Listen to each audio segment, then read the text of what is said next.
물론 이런 면이 있습니다. 이런 모습이 기독교인을 특정 지우는 어떤 외적인 모습 중에 하나이기도 합니다. 그러나 진짜 기독교인은 어떤 면에서 일상의 삶을 특별하게 살아가는 사람이라고 말할 수 있어요. 뭐라고요?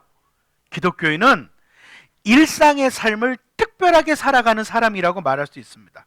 사실 종교적인 모습은 그 일상을 살아가는 삶의 한 부분에 불과합니다. 여러분 한번 생각해 보십시오.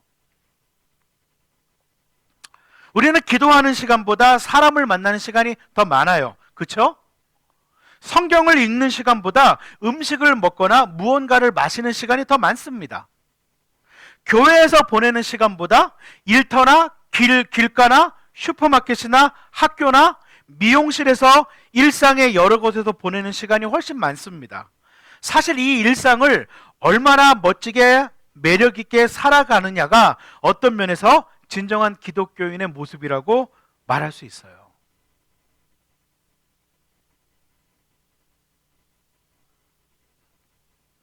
많은 기독교인들이 오해하는 것이 있는데, 종교적인 것은 거룩하고 일상적인 것은 속되다. 아니, 속된 정도는 아니지만 그냥 좋은 것도 아니고 나쁜 것도 아니죠.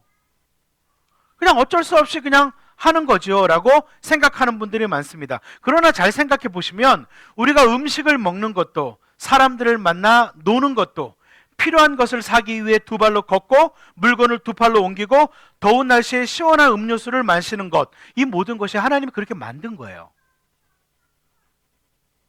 다시요. 하나님이 우리를 음식을 먹게 만드셨어요. 하나님이 우리를 물을 마시게 만드셨어요. 하나님이 우리로 하여금 친구들과 어울려 놀도록 만드셨어요. 하나님이 우리로 하여금 잠을 자도록 만드셨어요. 이것은 우리가 선택한 것이 아니고 하나님이 우리로 하여금 그렇게 만드셨어요. 이 모든 것은 하나님이 만드신 것이에요. 이것을 건강하게 살아가는 것, 이것을 건강하게 영위해 가는 것, 이것은 하나님이 그렇게 만드신, 원하시는 것이고 기뻐하시는 것이라는 거예요. 여러분, 우리 먹지 않으면 죽습니다. 먹어야 살아요. 그런데 우리에게 미각이 있어요. 쓴맛도 있고 단맛도 있고 짠맛도 있고 매운맛이라는 미각이 있어요. 그것은 뭐예요? 하나님 그렇게 만드셨다는 거죠. 왜요? 음식을 먹으라고요. 근데 왜 미각을 만드셨어요? 맛을 느끼면서 먹으라고요. 제가 아까 저 안에서 이렇게 들어보니까 저 주방에서 소리가 나는 걸 제가 들었는데, 오늘 메뉴가 아주 맛있는 메뉴가 나오나 봐요. 오늘 뭐라고 그러던데, 오늘 잔치예요, 뭐예요, 막 이런 얘기 나오던데. 예. 잠시 후를 기대하십시오. 예. 예. 지금 조시는 분은 마집사님 좀 보셨다가 지금 조시는 분은 조금만 주세요. 네. 근데 우리가 음식을 먹는 거, 이거 여러분 음식을 먹는 거 이거 영적인 일이에요? 네, 영적인 일이에요. 이거 하나님이 기뻐하는 일이에요. 네, 기뻐하는 일이에요. 왜요? 하나님 먹으라고 했잖아요. 음식을 맛있게 먹는 거, 이거 기독교인이 음식을 맛있게 먹는 게 맞아요? 기독교인은 음식을 맛있고 즐겁게 먹어야 되나요? 네, 맞아요. 왜요? 하나님의 미각을 주셨잖아요. 종교적인 것은 아니지만 하나님이 만드신 창조의 모습이에요, 이것이. 하나님이 보시기에 아름다운 삶이라는 것은, 하나님이 보시기에 올바른 삶이라는 것은 우리의 종교적인 삶과 일상의 삶이 건강하고 균형 있고 아름답게 통합돼서 성장하는 것입니다. 사실 생각해 보면 종교적인 삶과 일상적인 삶은 나누어져 있지 않아요. 통합되어 있어요. 여러분, 제가 예를 들어 볼게요. 제가 만약에 큐티책을 펴놓고 큐티를 하고 있습니다. 근데 정말 제가 마음을 다해서 큐티를 하고 있어요. 아마 큐티를 하고 있는 제 모습을 보면 어떤 분 이렇게 생각하시겠죠. 굉장히 종교적이고도 또 경건하고, 목사님이 참 영적인 일을 하고 있구나. 목사님이 참 하나님이 기뻐하는 영적인 일을 하고 있구나.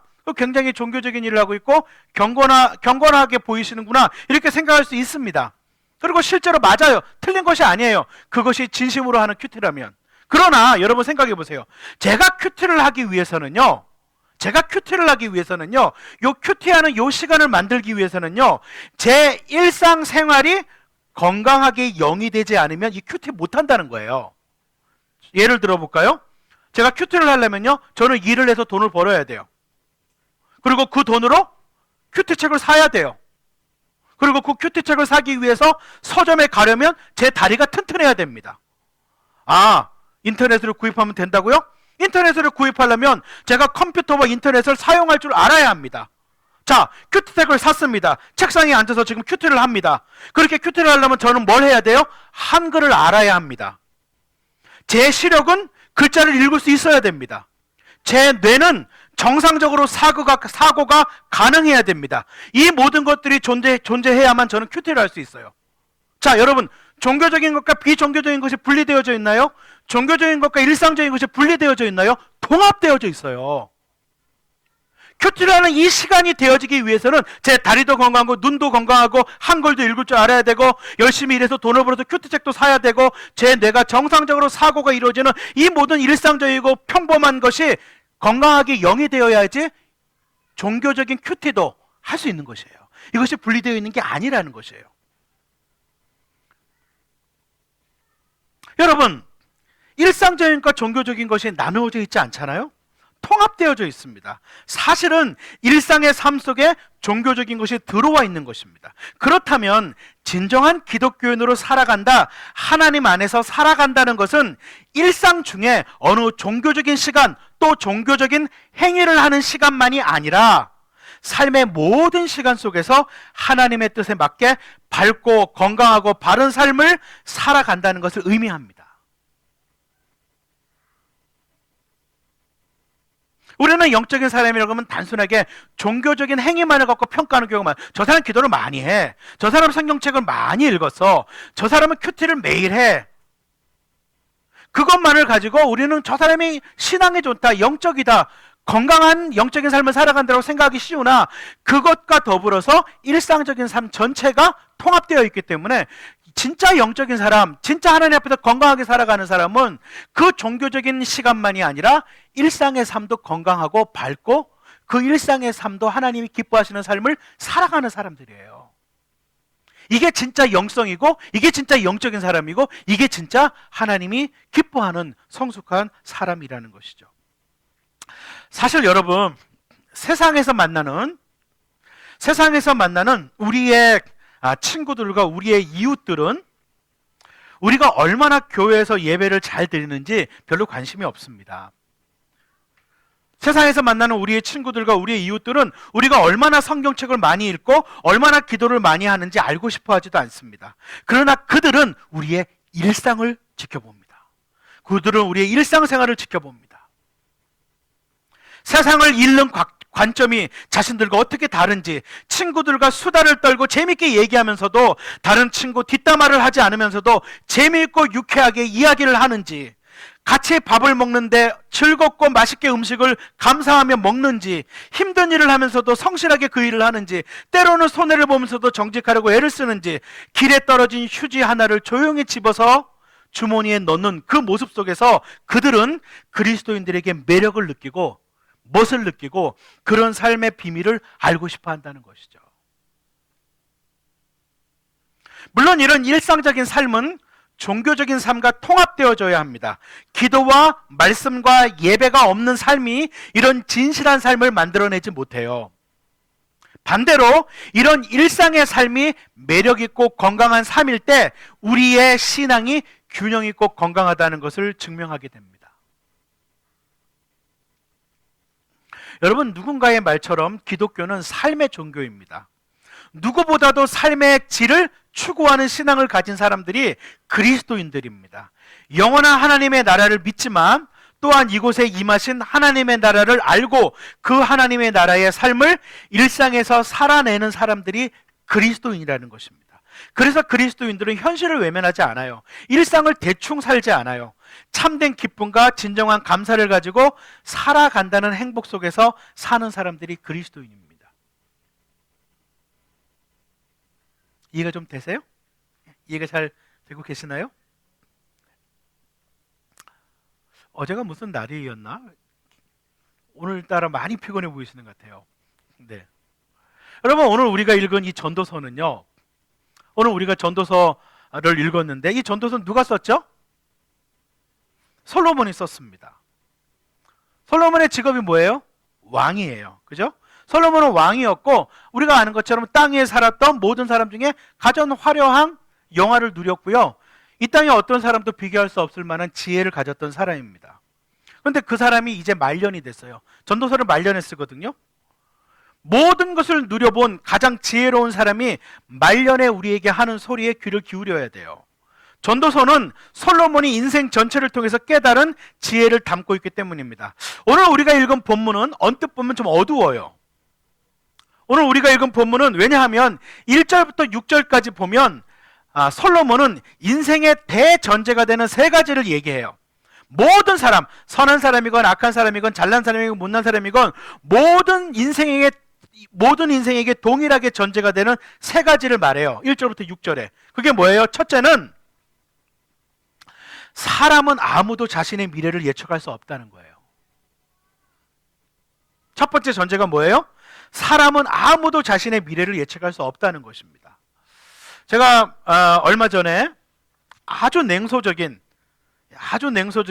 어떤 넌 크리스찬을 만났습니다. 건설업을 하는 분인데 아주 냉소적인 어떤 넌 크리스찬을 만났어요. 이분이 뭐라고 얘기하냐면 자기가 언제 죽을지 알면 예수를 믿겠대요. 목사님이 제가 언제 죽을지 가르쳐주면 예수를 믿겠대요. 그래서 제가 왜 그러시냐고 물었더니 그러면 죽기 하루 전날에 예수 잘 믿고 죽어서 천국 가겠대요. 그래서 제가 그렇게 말했어요. 그분한테. 그럴 줄 알고 하나님이 안 가르쳐주는 겁니다. 그럴 줄 알고 하나님이 안 가르쳐주는 겁니다. 사람들은요, 미래를 알고 싶어 하지만 사실 그것을 미리 아는 삶이 즐겁기만 한 게 아니에요. 두렵지 않겠어요? 이 문을 벗어나는 순간에 죽는다면, 그걸 안다면 두렵지 않겠어요? 더군다나 그것을 막을 수 없는 일이라면. 행복하겠어요? 미래를 안다는 것이? 만약에 우리가 막을 수 없는 불행을 미리 안다면 어쩌면 오늘을 자포자기하며 살 수도 있어요. 하나님은 인간에게 아무도 자신의 미래를 예측할 수 없도록 만드셨어요. 제가 살아오면서 사람이 정말 한치 앞을 모르는구나 하는 거를 여러 차례 느꼈는데 제가 몇 가지가 기억이 나요. 하나는 어제까지 정말 잘 나가던 어떤 기업인이 하루아침에 부도가 난 거를 목격한 거였고요. 며칠 전에도 어떤 분이 전화를 안 받으시던데, 또 한 가지는 그날 오후에 통화하면서 내일 보자고 얘기했던 26세의 청년이 그날 밤에 잠을 자다가 급사한 사건이, 이거 제가 직접 경험한 사건들을 말씀드리는 거예요. 야, 내일 보자 그리고 전화했는데 그날 밤에 죽었어요. 아침에 이불을 뒤쳐보니까 26살 젊은 청년이 이불 속에서 죽었어요. 그 아시는 거 아시겠지만 그냥 장례를 못 하거든요. 병원에서 진단을 해야 돼요. 진단명이 뭐냐면 청년 급사 증후군이에요. 이유가 없어요. 그냥 급사한 거예요. 오후에 통화해가지고 내일 보자고 얘기했던 청년이. 또 한 경우는 뭔지 아세요? 저는 한국에 살면서요, 지진하고는 아무 상관없다고 생각하고 살았어요. 지진은 먼 나라 얘기인 줄 알았어요. 여러분 지진 경험하신 거 기억나죠? 한국 땅으로 지진으로 땅이 흔들릴 때 제가 그걸 느꼈거든요. 공포감이 느껴지더라고요. 오늘 솔로몬이 얘기합니다. 아무도 미래는 모릅니다. 미래는 누구도 장담할 수 없습니다. 그게 첫 번째 전제예요. 두 번째 솔로몬이 이야기하는 전제는 뭐냐면 사람의 인생에서 일어나는 일반적인 원칙은 거의 같다는 것입니다. 다시 말씀드려서 사람의 인생에서 일어나는 일들은 원칙적으로 거의 일반이라는 것입니다. 물론 구체적으로 들어가면 똑같은 삶은 존재하지 않지만 누구나 다 좋을 때가 있고 나쁠 때가 있고 잘 될 때가 있고 어려울 때가 있고 건강할 때가 있고 약할 때가 있고 누구도 굴곡을 경험하지 않는 인생은 없다. 물론 이것은 오해하시면 안 되는 게 삶에 일어나는 현상과 환경이 우리의 의지나 선택과 상관없이 찾아올 수 있다는 점에서 동일한 것이지 그러한 환경 앞에서 모두가 동일하게 반응한다는 말은 아닙니다. 실제로 그리스도인의 믿음이란 평탄한 환경에서만이 아니라 오히려 역경 가운데서 그 진가가 드러나는 법이죠. 그리고 세 번째 전제가 뭐예요? 세 번째 전제, 이거는 뭐 더 설명할 필요도 없어요. 오늘 솔로몬이 이야기하는 모든 사람에게, 모든 인생에게 공통적인 세 번째 전제, 누구도 죽음을 피할 수 없다. 그 솔로몬이 얘기한 세 번째 전제예요. 누구도 죽음을 피할 수 없다. 대부분의 사람들이 이것을 알고 있지만 사실은 아무도 생각하고 싶어 하지 않습니다. 그럼에도 불구하고 이것은 남녀노소를 불문해서 적용된다는 것을 우리 모두가 알고 있습니다. 그래서 1절부터 6절까지 오늘 본문의 시작은 이런 세 가지 전제를 가지고 출발해요. 그래서 조금 언뜻 보면 어두워 보여요, 이 전도서 말씀이. 그러나 분명히 알아야 할 것은 솔로몬이 여기에서 이와 같은 사실을 이야기하고 있는 것은, 그러니까 인생을 불안해하면서 살아라, 인생에 대해서 염세적으로 생각하면서 살아라, 그런 말을 하는 게 아니에요. 인생이 불확실하고 유한하니까 대충 살자, 그런 이야기는 더더욱 아닙니다. 그와 반대예요. 우리의 인생이 불확실하고 유한하기 때문에 지금 내가 살아있다는 것을 감사하고, 이 땅의 삶은 하나님이 베풀어 주신 선물이기 때문에 외면하거나 소홀히 여기지 말고 생을 누리라는 것입니다. 그게 7절 밑으로 나와요. 솔로몬은 오늘 본문을 통해서 우리 주위에 가까이 있지만, 일상이지만 우리가 잘 보지 못하는 행복이 무엇인지 우리를 일깨워 주고 있습니다. 지극히 평범한 삶을 특별한 태도로 살아가는 사람이 그리스도인이라는 것입니다. 솔로몬은 바로 우리에게 행복의 조건으로 아주 일상적인 생활을 깨우쳐 주고 있어요. 첫 번째 뭐라고 그래요? 7절에 보면. 첫째, 솔로몬이 뭐라고 우리에게 권면합니까? 7절에 보면. 한번 따라할까요? 음식을 맛있게 먹어라. 음식을 맛있게 먹어라. 이거 조금 구분하셔야 돼요. 음식을 맛있게 먹는 것과 음식을 개걸스럽게 먹는 것은 좀 다른 용어예요. 음식을 맛있게 먹어라. 오늘 본문 7절에 이렇게 얘기하잖아요. 너는 가서 즐거이 음식을 먹고 기쁜 마음으로 포도주를 마셔라. 음식을 먹을 때는 언제나 기쁘고 즐거운 마음으로 먹고 마셔라. 왜요? 왜 그래야 돼요? 솔로몬이 뭐라고 얘기합니까? 앞에 7절 앞에, 지금은 하나님이 내가 하는 일을 좋게 보아주시니, 이게 개역개정으로 보면 더 뜻이 명확해요. 개역개정에 뭐라고 나와 있냐면, 이는 하나님이 너의 하는 일을 벌써 기쁘게 받으셨음이니라. 사람이 수고하고 애를 써도요, 하나님의 인도와 허락하심이 있어야지 열매를 먹어요. 하나님께서 일용할 양식을 주셨다는 것은 뭘 뜻하는 거예요? 우리의 수고를 기쁘게 받으셨다는 거예요. 여러분, 우리가 일용할 양식을 먹잖아요. 일용할 양식을 먹었다는 건 다른 면에서 무슨 말이에요? 우리의 수고를 하나님이 기쁘게 받으셨다는 것입니다. 분명한 것은 음식을 먹을 때 감사하고 행복하게 먹는 것, 이거 그리스도인다운 거예요. 그리스도인다운 거라는 것이 기도하고 찬양하고 말씀 보고 예배 드리고 이런 것도 있지만, 음식을 감사하게 맛있게 먹는 거, 이거 그리스도인다운 것입니다. 일상을 살아갈 때 맛있게 음식 먹는 거, 어떤 사람이 이러더라고요. 식전에 식사 기도는 은혜롭게 해요. 하나님, 오늘도 이런 식으로 감사합니다. 하나님, 뭐 이렇게 얘기하고 나서 딱 기도 끝나고 밥을 먹으면서 막, 이게 뭐야? 그리고 뭐 숟가락으로 젓가락으로 끄적거리고. 기도는 왜 한 거예요? 하나님 주시는 지 감사합니다. 하나님 음식 잘 먹겠으면 기도하고 나서, 그러고 나서 음식은 끄적거리고 밥 투정하고 반찬 투정하고, 이 앞뒤가 안 맞잖아요. 여러분, 우리는 음식을 매일 먹잖아요. 그러나 여러분, 어떤 분들은요, 음식을 무의식적으로 습관적으로 이렇게 먹는 분이 있어요. 그냥 젓가락으로 끄적거리면서 그냥 먹기 싫은 걸 억지로 습관적으로 그냥 음식을 먹는 거예요. 맛도 별로 안 느끼고. 여러분, 식사는요, 제대로 음미하지 않는다면 그건 그냥 위장 속에 음식을 채워넣는 행위에 불과합니다. 어떤 분은 이런 것을 두고 먹는다라고 말하지 않고 처먹는다라고 얘기한대요. 이런 거 먹는 게 아니라고 그러더라고요. 어떤 분이 이런 거는 처먹는 거래요. 위장에 채워 넣는 거래요. 그냥. 여러분, 음식을 즐겁고 행복하게 먹는 거, 이거요, 그리스도인다운 거예요. 종교적인 것은 아니죠. 그러나 그리스도인다운 거. 왜요? 음식을 하나님이 주셨잖아요. 왜요? 하나님이 내 수고를 받으셨잖아요. 여러분, 음식을 먹을 때요, 행복하게 먹으려면 우선 천천히 먹어보세요.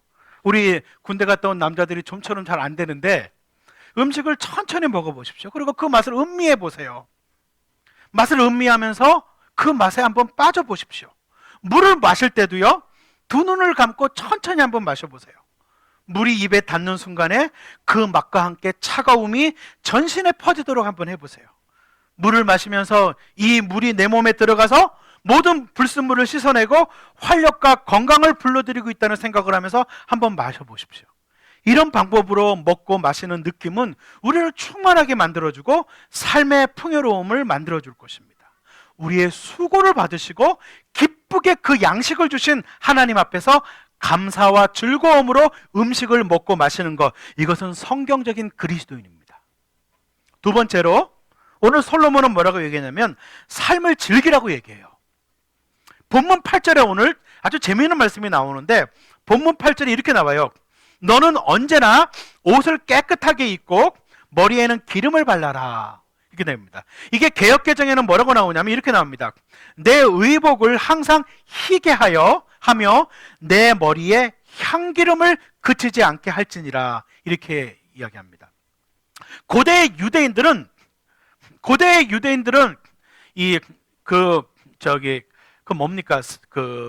샌들 같은 신발을 신고 이 치마 같은 옷을 입고 있기 때문에 깨끗하게 옷을 입고 다니기가 쉽지 않거든요. 근데 그들이 결혼식과 같은 축제 때에는 아주 깨끗한 옷을 입었어요. 멋을 부리는 거죠. 또 평소에는 올리브 기름을 바르는데 축제 때에는 향기름을 발라요. 우리식으로 얘기하면 향수를 뿌립니다. 근데 솔로몬이 뭐라고 얘기냐면 축제 때만이 아니라 항상 그렇게 살아라. 이게 무슨 의미예요? 너의 매일의 삶을 축제하는 마음으로 활력 있고 즐겁게 살아라. 그렇게 얘기하는 거예요. 네가 살아있다는 것을 즐겨라. 살아있는 삶에 대해서 너 축제하는 것처럼 즐겨라. 여러분, 만나면 즐거운 사람이 있어요. 만나면 기분 좋은 사람이 있어요. 반면에 어떤 사람은 만나기만 하면 왠지 내 기분도 우울해져요. 행복은 없는 것에 초점을 맞추는 것이 아니라 있는 것에 감격하는 것입니다. 사실 진정한 문제는 행복한 일이 없는 것이 아니라 작은 일에도 감사와 행복을 느낄 수 있는 삶의 신미안을 잃어버렸기 때문입니다. 뭐라고요? 삶의 신미안. 삶을 보는 눈, 그 삶 속에서 하나님의 손길과 하나님의 아름다움을 보는 눈, 그것을 잃어버렸기 때문이에요. 여러분, 삶의 신미안이라는 것은 눈, 코, 귀, 입이 있어도 되는 거 아니에요. 여러분, 보이지 않고 말할 수 없고 듣지 못했던 삼중고를 겪었던 한 인물을 아시나요? 유명한 인물. 누구죠? 헬런 켈러. 헬런 켈러는 보지 못했어요. 듣지 못했어요. 말할 수 없었어요. 그런데 그 헬런 켈러가 직접 한 말입니다. 뭐라고 말했는지 아세요? 헬런 켈러가 이렇게 말합니다. 내일이면 장님이 될 것처럼 당신의 눈을 사용해 보세요. 내일이면 귀머거리가 될 것처럼 말소리, 새소리, 오케스트라의 힘찬 선율을 들어보세요. 모든 물체를 내일이면 만져보지 못하게 될 것처럼 만져보세요. 내일이는 다시는 냄새와 맛을 못 느낄 것처럼 꽃향기를 마시며 매 찻잔마다 맛을 음미해 보세요. 이 사람은요, 우리보다 삶의 신미안이 있는 사람이에요. 삶의 신미안이요? 삶의 아름다움을 보는 눈이요? 눈 달렸다고 보는 거 아닙니다. 귀 달렸다고 듣는 거 아닙니다. 보지 못하고 듣지 못하고 말할 수 못하는 사람들 그걸 볼 수 있어요. 더더욱 크리스찬들은 그걸 볼 수 있는 사람이에요. 헬런 켈러는 건강한 우리보다 오히려 더 뛰어난 삶의 신미안을 가지고 있었습니다. 창조주를 알고 자연 속에서 그분의 숨결을 느낄 수 있는 그리스도인이야말로 삶의 신미안을 가지고 있는 사람이지 않나요? 우리의 마음속에 조금만 더 여유로운 공간을 만들 수 있다면 인생은 더 풍성해질 것입니다. 삶은 본래 아름다운 것입니다. 우리가 이렇게 앉아서 숨 쉴 수 있다는 사실만으로도 삶이 얼마나 경이로운지 몰라요. 저희 하진이가 우리 애노기만한 나이 때였어요. 제가 그게 하도 재밌어서 기억이 나요. 애노기만한 나이 때 이 감기가 걸려서 코딱지가 코에 가득해가지고 얘가 숨을 못 쉬었어요. 그러다가 얘가 이 코가 딱 뚫리고 나니까 얘가 하는 말이 뭐냐면 코로 숨 쉬니까 참 좋다 이러고 있더라고요. 코로 숨 쉬니까 참 좋다. 여러분, 애 말이지만 이게 와닿더라고요. 평소에 너무나 당연한 것 같아서 고마운 줄 모르던 것이 잠시 없어져 보면 소중하다고요. 코 막히면 잠도 안 오잖아요. 코로 숨 쉴 수 있다는 게 얼마나 놀라워요. 손가락 하나만 아파 보십시오. 옷을 입는 것이 얼마나 불편한지. 새끼발가락 하나만 아파 보세요. 걷기가 얼마나 힘들어요. 우리의 눈은 자연의 신비를 볼 수 있고 사랑하는 사람, 귀여운 어린아이들의 재롱을 볼 수 있잖아요. 우리의 귀는 바람소리, 바위에 부딪히는 파도소리, 사랑하는 이의 속삭임을 들을 수 있잖아요. 우리의 입은 다양한 요리를 맛볼 수 있고 우리의 느낌을 마음껏 표현할 수 있잖아요. 즐거워할 줄 모르면 부와 그 외의 어떤 것도 참된 행복이나 기쁨을 가져다 주지 못해요. 이런 사람은 행복의 껍질을 얻는 것입니다. 즐거워할 줄 아는 사람은 삶의 주변에 열린 평범하고 단순한 것으로부터도 기쁨을 발견합니다. 그리스도인은요, 삶을 바라보는 특별한 눈을 가진 사람들입니다. 작은 것에서 신비감을 느끼며 경탄하는 신미안의 소유자들이 그리스도인이어야 합니다. 세 번째로 오늘 솔로몬이 뭐라고 얘기해요?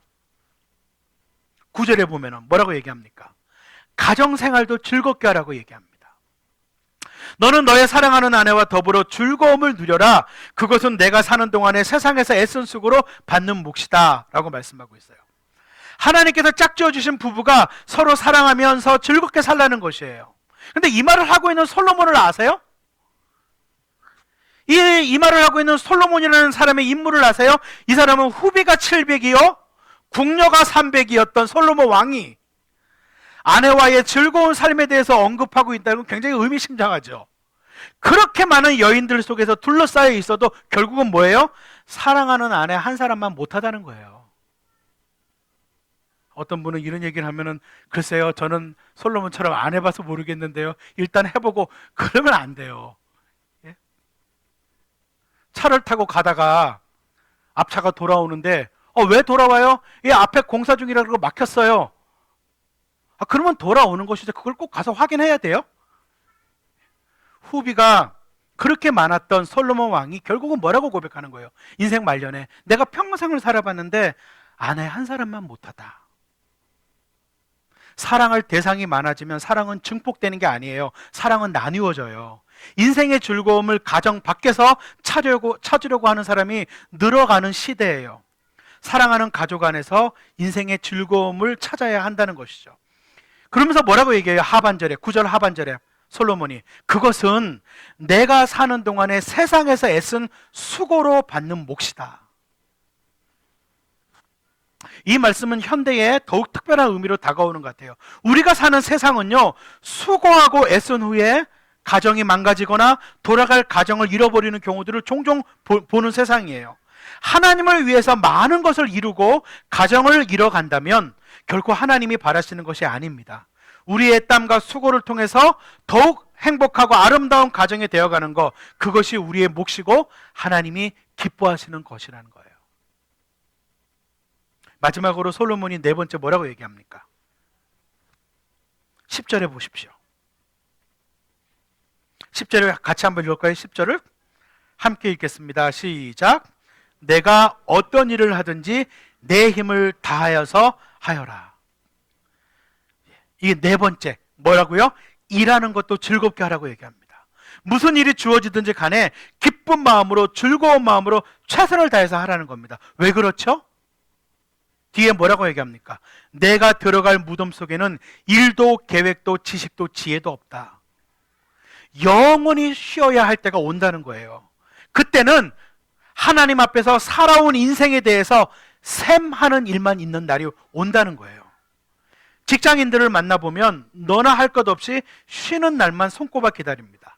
가깝게는 불금을 기다리고 조금 멀게는 공휴일을 기다리고 좀 더 멀게는 휴가를 기다립니다. 그러나 그렇게 많은 사람들을 만나봤지만 은퇴하는 날을 기다리는 사람은 못 봤어요.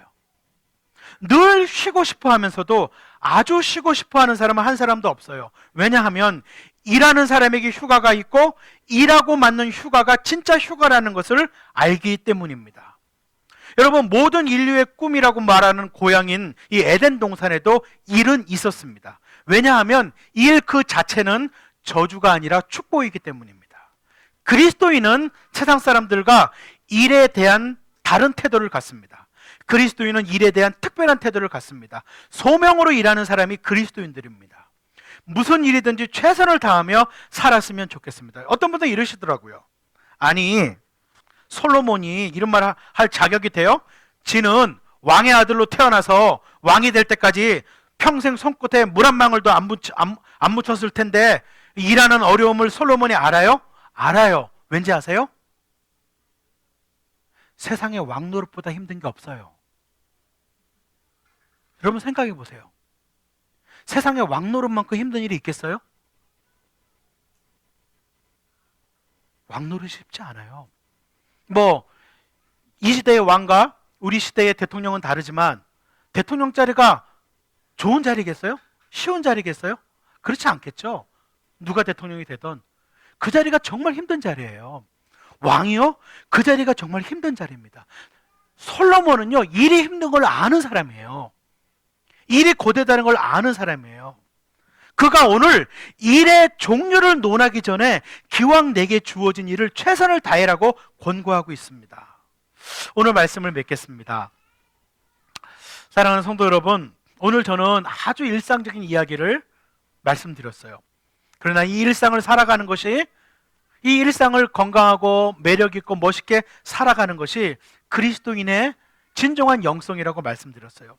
오늘 솔로몬은 우리에게 인생을 적극적으로 살아가라고 얘기합니다. 최선을 다해 살아가라고 얘기합니다. 한 번밖에 없는 인생을 더욱 애착을 가지고 열심히 즐겁게 하나님의 은총 가운데 삶을 즐기라고 권면합니다. 살아가는 행복을 느끼라고 권면합니다. 먹는 것도, 사는 것도, 부부 생활도, 일하는 것도 진정한 멋과 매력 있게 살아가는 모습이 바로 그리스도인의 삶이라는 것입니다.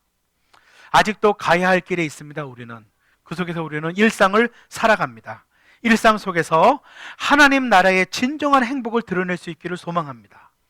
아주 작은 것에서, 아주 일상적인 것에서, 아주 평범한 것에서 하나님의 손길을 경험하고 하나님의 은혜를 느끼고 하나님께 주시는 기쁨을 누릴 수 있는 삶의 신미안이 열려지기를 축복합니다. 우리의 멋진 삶을 통하여 우리의 이웃들이 이 놀라운 삶의 비밀이신 하나님을 알게 되기를 간절히 소망합니다. 기도하겠습니다.